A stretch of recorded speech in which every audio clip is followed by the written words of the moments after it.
Fat metabolism के अंदर सबसे पहले हमें सबसे पहले ये पता होना चाहिए कि फ़ैट क्या है। Fats are the esters of fatty acids and glycerol, यानी ये फैटी एसिड और ग्लिसरॉल से मिलके बनते हैं और इनमें कार्बोहाइड्रेट्स की तरह से कार्बन, हाइड्रोजन और ऑक्सीजन पाए जाते हैं, लेकिन ऑक्सीजन का जो रेशो है वो काफ़ी कम होता है। फैट के मेटाबॉलिज्म को दो पार्ट्स में हम पढ़ते हैं। पहला है एनाबॉलिज्म, दूसरा कैटाबॉलिज्म। सबसे पहले फैट के एनाबॉलिज्म को देखते हुए हम इसमें देखते हैं कि किस तरह से फैट्स जो है वो बनते हैं। तो फैट का सिंथेसिस फॉलोइंग 3 स्टेप्स में पढ़ा जाता है। पहला है सिंथेसिस ऑफ फैटी एसिड्स, बस या अम्लों का संश्लेषण। दूसरा स्टेप है ग्लिसरॉल का संश्लेषण और तीसरा है condensation of fatty acids and glycerol. तो पहले स्टेप में सिंथेसिस ऑफ फैटी एसिड्स में फैट्स जो प्राकृतिक रूप से पाए जाते हैं, ऐसी वसाएं या फैट्स जो होते हैं उन्हें संतृप्त या सैचुरेटेड अथवा चक्रीय या साइक्लिक कहा जाता है। कुछ सैचुरेटेड फैटी एसिड्स के एग्जाम्पल जैसे कि ब्यूटारिक एसिड है, स्टेरिक एसिड, पामेरिटिक एसिड होते हैं। और इन फैटी एसिड्स के अंदर जो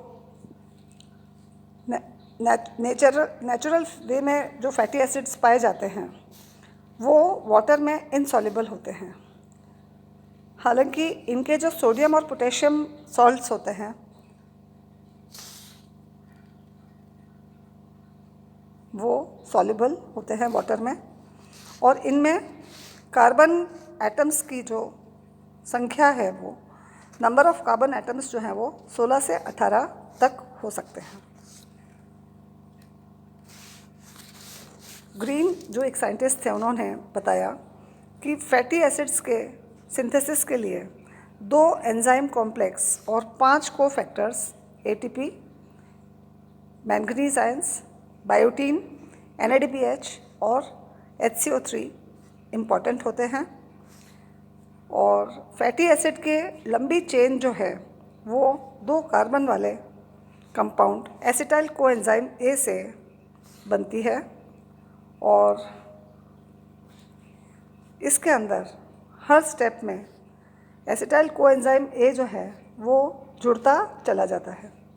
पहले स्टेप में एसिटाइल कोएंजाइम के जो कार्बन एटम्स हैं इस चेन से जुड़ जाते हैं और हर स्टेप की 2 अभिक्रियाओं में से यानी 2 रिएक्शंस में से एक में एंजाइम कॉम्प्लेक्स के साथ में बायोटीन प्रोस्थेटिक ग्रुप में एटीपी एसिटाइल कोएंजाइम A के एक्टिवेशन के लिए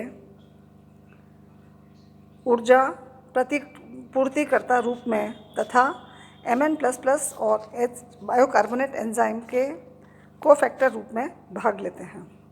दूसरे एंजाइम कॉम्प्लेक्स में NADPH पार्टिसिपेट करता है जो कि एनर्जी देता है और रिडक्शन करता है। जैसा कि आप देखिए फर्स्ट स्टेप में एसिटाइल कोएंजाइम A के साथ में एसिटिक एसिड के साथ में कोएंजाइम A जुड़ता है और दूसरी रिएक्शन में जो एंजाइम है और कोएंजाइम NADPH की उपस्थिति में मेलोनाइल कोएंजाइम A बना देता है। मेलोनाइल कोएंजाइम A फिर दूसरे मॉलिक्यूल एसिटाइल कोएंजाइम A के मॉलिक्यूल से जुड़ेगा जिससे कि एसिटोमेलोनाइल कोएंजाइम A बनेगा जो कि NADPH की प्रेजेंस में ब्यूटेराइल कोएंजाइम A बना देता है। और फाइनली ब्यूटेराइल कोएंजाइम A जो कि एक 4 कार्बन कंपाउंड है कंबाइन करेगा एक दूसरे मेलोनाइल कोएंजाइम A के मॉलिक्यूल से जिससे कि एक 6 कार्बन कंपाउंड वाला फैटी एसिड की चेन बन जाए। अगेन ये प्रोसेस रिपीट होता है और ये जो चेन है ये again it will combine with another molecule of malonyl coenzyme A, जिससे कि 8 कार्बन कंपाउंड का चेन बन जाए। और ये प्रोसेस कंटिन्यू होता रहता है जब तक कि 16 से 18 कार्बन वाली चेन ना बन जाए। इस प्रोसेस को हम ऐसे भी देख सकते हैं। यहाँ देखिए आप, एसिटिक एसिड जो है वो कोएंजाइम ए से मिलता है और एसिटाइल कोएंजाइम ए बना देता है। इसके बाद में एसिटाइल कोएंजाइम ए एटीपी की प्रेजेंस में और बायोटिनाइल एंजाइम Mn++ की प्रेजेंस में मेलोनाइल कोएंजाइम ए बनाता है। ये malonyl coenzyme A again will combine with acetyl coenzyme A के एक मॉलिक्यूल से जुड़ेगा सेकेंड स्टेप में और ये बनाएगा एसिटोमेलोनाइल कोएंजाइम ए। इसी तरह से एसिटोमेलोनाइल कोएंजाइम ए जो कि 5 कार्बन का कंपाउंड है, ये इसका रिडक्शन हो जाएगा NADPH की प्रेजेंस में और ब्यूटाइल कोएंजाइम ए बन जाएगा जो कि 4 कार्बन का कंपाउंड है। अभी हमने बताया कि ब्यूटाइल कोएंजाइम ए जो है वो 4 कार्बन का कंपाउंड है। अगेन ये किससे जुड़ेगा? मेलोनाइल कोएंजाइम ए के दूसरे मॉलिक्यूल से जुड़ता है और एक 6 कार्बन वाला कंपाउंड बना देता है। इस तरह से ये प्रोसेस चलता रहता है जब तक कि एक चेन 16 से 18 कार्बन तक ना पहुंच जाए। इस तरह से फैटी एसिड्स का सिंथेसिस होता है। मतलब हर स्टेप में इसमें एसिटाइल कोएंजाइम के कार्बन जो है वो इस चेन से जुड़ते चले जाते हैं। नेक्स्ट स्टेप है synthesis of glycerol. The most evident process for the synthesis of glycerol, हम जानते हैं कि ग्लिसरॉल का जो सिंथेसिस है इसमें बहुत सारी प्रोसेसेस हो सकती हैं, लेकिन जो सबसे ज़्यादा विदित है अपने को या जो सबसे ज़्यादा एविडेंट है वो है कि ग्लाइकोलिटिक रिएक्शंस के दौरान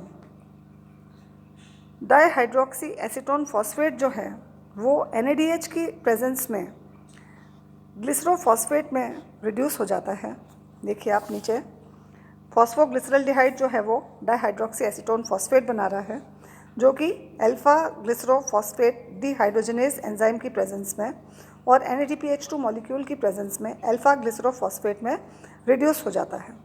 नेक्स्ट स्टेप में अल्फा ग्लिसरोफॉस्फेट जो है वो उसका डीफॉस्फोराइलेशन हो जाता है फॉस्फेटेज एंजाइम की प्रेजेंस में और ग्लिसरॉल और H3PO4 का मॉलिक्यूल बन जाता है। इस तरह से ग्लिसरॉल का सिंथेसिस हो जाता है। नेक्स्ट स्टेप के अंदर condensation of fatty acids with glycerol. Final step है कि esterification of fatty acids and glycerol takes place. हर ग्लिसरॉल के मॉलिक्यूल के लिए 3 फैटी एसिड के मॉलिक्यूल्स की आवश्यकता पड़ती है।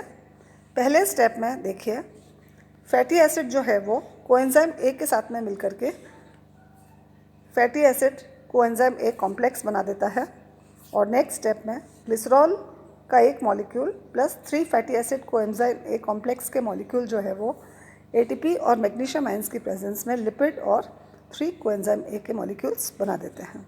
इसको हम यहाँ भी देख सकते हैं। देखिए आप, 3 फैटी एसिड्स की ये जो चेन है ये ग्लिसरॉल के एक मॉलिक्यूल से मिलती है इस तरह से और नीचे ये फैट का सिंथेसिस हो जाता है प्लस